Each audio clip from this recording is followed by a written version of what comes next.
Are infographics still a thing these days? Short answer, yes, they are. Infographics are visual graphics that represent typically somewhat complex information and breaks it down into what I like best, a storytelling format. And what I like most about infographics is that they're catchy. They offer people a visual way to learn that often can't be captured in the same way by looking at, say, a spreadsheet or a bunch of data or a bunch of charts and graphs. And so combining a bunch of data and information into a visually digestible format is a fantastic way to offer up a different way for people to consume information and make sense of something that you want to show them. And I still use infographics on my blog. You can see the one that I have right here on how to write a blog post. This one shows you exactly my step-by-step process for how I like to create content. And I think that offering up this kind of visual way to digest this information gives people an alternative to reading a 2,000 word blog post that not everyone wants to do. So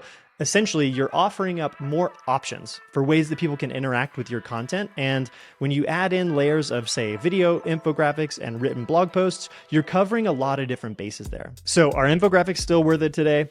Well, they were more popular, say, 5 to 10 years ago, but they're still relevant. If people still consume information in a visual format and make sense of it that way, that's always going to have a place. And so what I like to think of as infographics, they have a place in creating content that digests more complex information into something that's easier to communicate to people. And more than anything, they do really well today on platforms like Pinterest. So visual discovery is huge on Pinterest. And if you have a niche topic that you're creating content about where you can share on Pinterest and drive more readers back to your blog, that's going to be a place where you should consider sharing it.